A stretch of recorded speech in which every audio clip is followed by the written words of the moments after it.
What's up, guys? Welcome back to the channel. Here we are with another reaction. In this one we have what's shocked us about living in the Netherlands.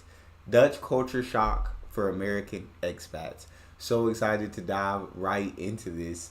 Before we do, however, if you happen to enjoy, please don't forget to subscribe, give a video a thumbs up, and see what's shocking about living in the Netherlands. Before we moved to the Netherlands, we knew we were going to be in for a little bit of a culture shock. So we knew things like most homes here didn't have air conditioning and we'd find milk on the shelves. Oh. However, there have been a few things that have surprised us as Americans living in the Netherlands. We're at the Hef Bridge, and let's count down the top 10 biggest culture shock moments we've experienced so far. Hi, I'm Alex. And I'm Michelle, and we're Buncharted. Let's get into it.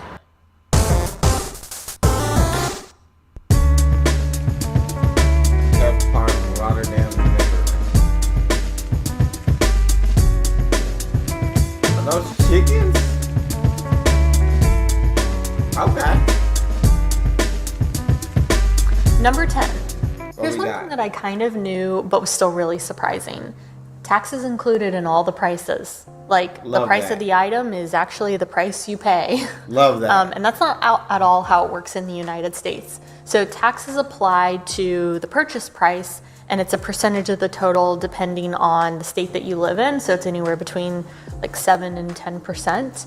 And don't even get me started on tipping. Here in the Netherlands, when you're buying something online, for example, it's gonna break out the taxes separately. So originally, when I saw that line with what they call it, this VAT here, I thought that that line was actually gonna be reapplied to the total, and I kind of freaked out at how expensive I thought everything was gonna be, but it's not at all. They just spell it out for you. It's dead simple, and I don't know why they don't do this in the US.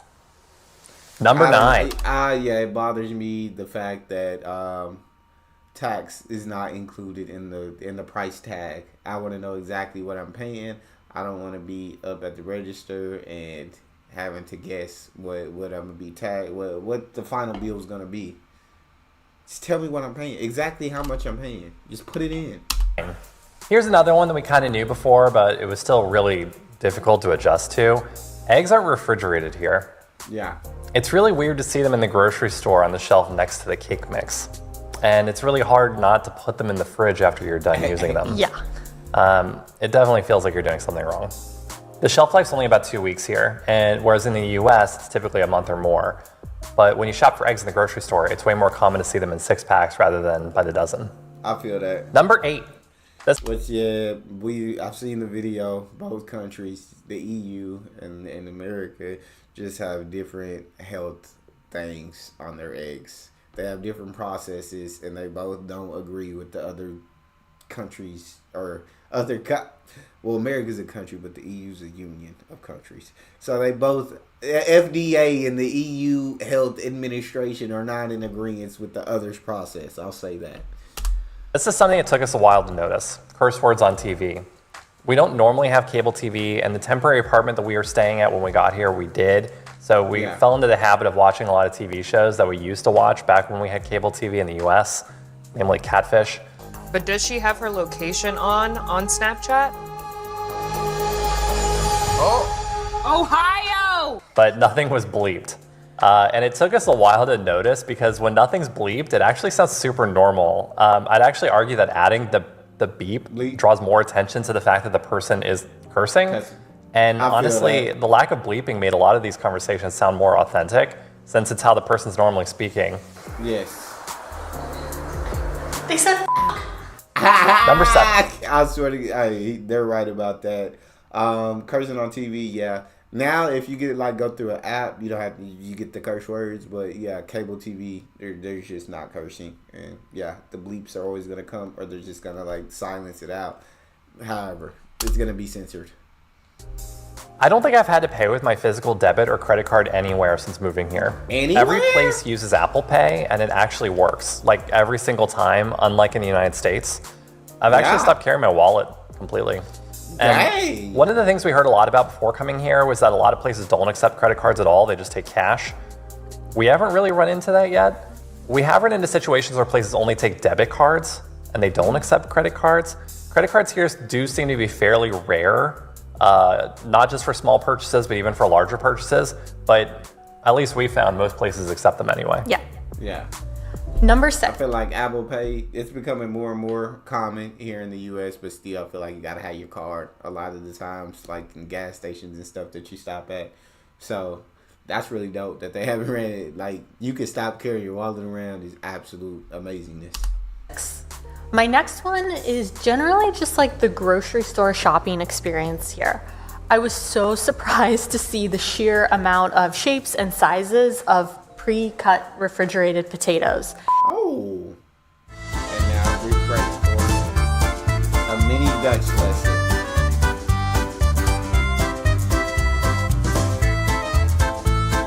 Oh, Earth apple. Okay, that's cool. Every single store has at least 20 different options, and the same goes for pre-cut and pre-mixed vegetables. So like if you're making a stir fry and you need to add vegetables to the mix, you just grab a bag from the refrigerated section and you're good to go. The stir fry bag. Yes, the stir fry bag.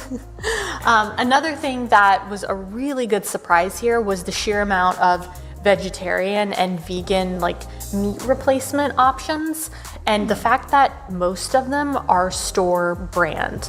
This is almost unheard of in your average grocery store in the United States. Yeah. And the prices for all of these here in the Netherlands are fairly reasonable, considering we would pay upwards of like $8 for just a couple of frozen black bean patties in the United States.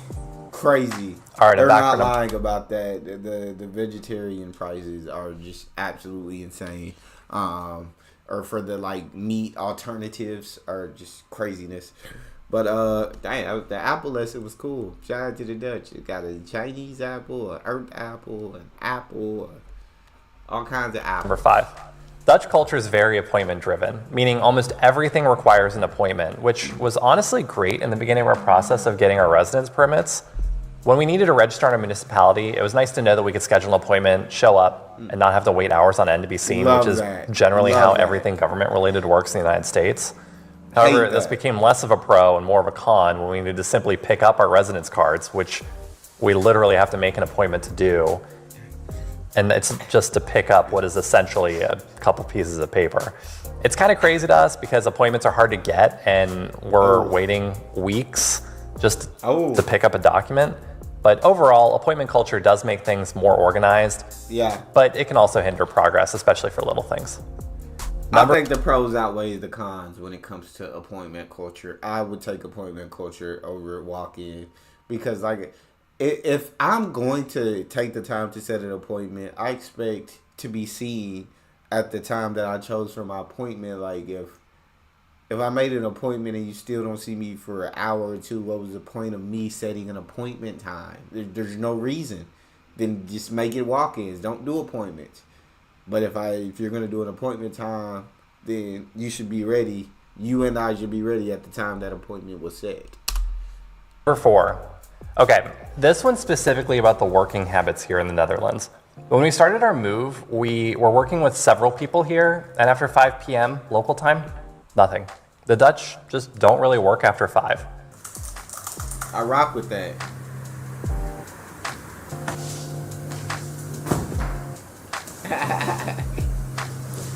Hey, living a life. And this is obviously in stark Living a contrast to the life. United States, where if someone needs something from you, even if it's only mildly urgent, you're kind of expected to respond to them after 5 o'clock. Yeah. Also, in the US, when you receive an email and you don't have the answer, it's customary to respond back and just say, I don't know, but I'll get back to you in a day or two. Here, you basically just get radio silence until they have an answer. And as you can imagine, that's pretty stressful when you're in the midst of a big move and you're trying to figure out stuff about the immigration process or you're trying to figure out where you're gonna live. But the flip side of this is that everyone here seems to be extremely reliable. And we've yet to have someone forget to follow up when we ask them a question. And honestly, this is one of those Dutch habits that I'll probably adopt first. Yeah. I would prefer, like, if you tell me I don't know, I'll get back. I would prefer that than like going radio silent until you get the answer. Because then if you say that, then I'll go try to find the answer elsewhere. But yeah, I would prefer you tell me you don't know immediately. It would be more helpful for me. But we're not working after 5. Absolutely love that. After 5, you're done. No more. Number 3. This is honestly one of the most shocking things since moving here for us. It's a bit of a negative. It's actually pretty negative. Yeah. Soda here that's not labeled as diet or zero or sugar-free usually still has artificial sweetener in it. It seems to actually be very common. And this is a pretty rude awakening for us when we went to the store to get a Fanta or something and we were drinking it and we're like, something's just a little off about this Fanta. Has it turned? And we took a look at the back and at the ingredient list and bam, sweetener, Wow. sugar, and sucralose, both. We did some extensive Googling to try and figure out why this is. We assumed there was some sort of like sugar tax or some sort of mandate for health reasons in the European Union, but we were left with more questions than answers. So if you know why this trend is so prominent in the Netherlands, please let us know in the comments. Please. That one's weird. That one's, yeah. Y'all got to talk to, I need to know the reason for that too, because yeah, if it doesn't say zero sugar diet, you expect sugar, I guess, but I guess we're coming from America. But there's still sweetener even in the ones that contain sugar. One thing that I was totally thrown off by when we first moved here was the lack of tampons with applicators. They're not at all common here. I've heard about this is something that I haven't heard a lot of people talk about. So in the US, when you're shopping for tampons, they generally have both applicators and non-applicators, but the ones with applicators are definitely the dominant type that you see most in stores. And this really took a while to get used to, but overall it is a great thing because it's less waste and the non-applicator tampons are way cheaper here than the ones in the United States. And now, come on, you got to love cheap. Absolutely got to love cheap. But I saw that one in a different video, but I've never used a tampon, so I'm not going to comment on that one. for the biggest culture shock we've experienced so far in the Netherlands. Number 1. So I didn't hear about this one until we actually moved to the Netherlands, but a lot of women get catcalled on the streets. This seems to be a pretty common problem in the Netherlands, so much so that the 2 largest cities in the country, Amsterdam and Rotterdam, have banned catcalling, and it can now result in a fine of up to 4,100 euros or 3 months jail time. Other cities are also taking measures to spread awareness about catcalling. So Utrecht actually began a campaign where an electronic billboard will actually catcall men that walk by it, and then those men will be approached by a city employee to educate them against catcalling. Jij daar met die kaart? Ja, jij. Ik ben blij dat je me hoort. Heb je zin in seks? And none of these solutions are perfect, and the country still has a really long way to go to eliminate catcalling and to ensure that women feel safe when they're walking on the streets. Okay, I think that covers everything, at least so far. It's I gonna be feel like catcalling is absolutely wrong. Catcalling is absolutely unnecessary because it makes women feel awkward, makes women feel unsafe. So yeah, I don't agree with catcalling, not one bit. interesting to see how this list evolves over time, the longer that we're here. I'm sure there's a lot more to discover here in the Netherlands and also as we start to travel more around Europe. Actually, why don't y'all let us know, what's the biggest culture shock moment that you've experienced and what was it? But for now, that's all we have. So we'll see you on the next one. Bye. Bye. Definitely a great video. Definitely enjoyed. Got to learn a little bit more about the Netherlands. Y'all let us know how y'all feel. Y'all let me know how y'all felt about that in the comment section. That's all we have. And if you enjoyed, don't forget to subscribe, give the video a thumbs up, and check out the next one. I'll see you guys next time.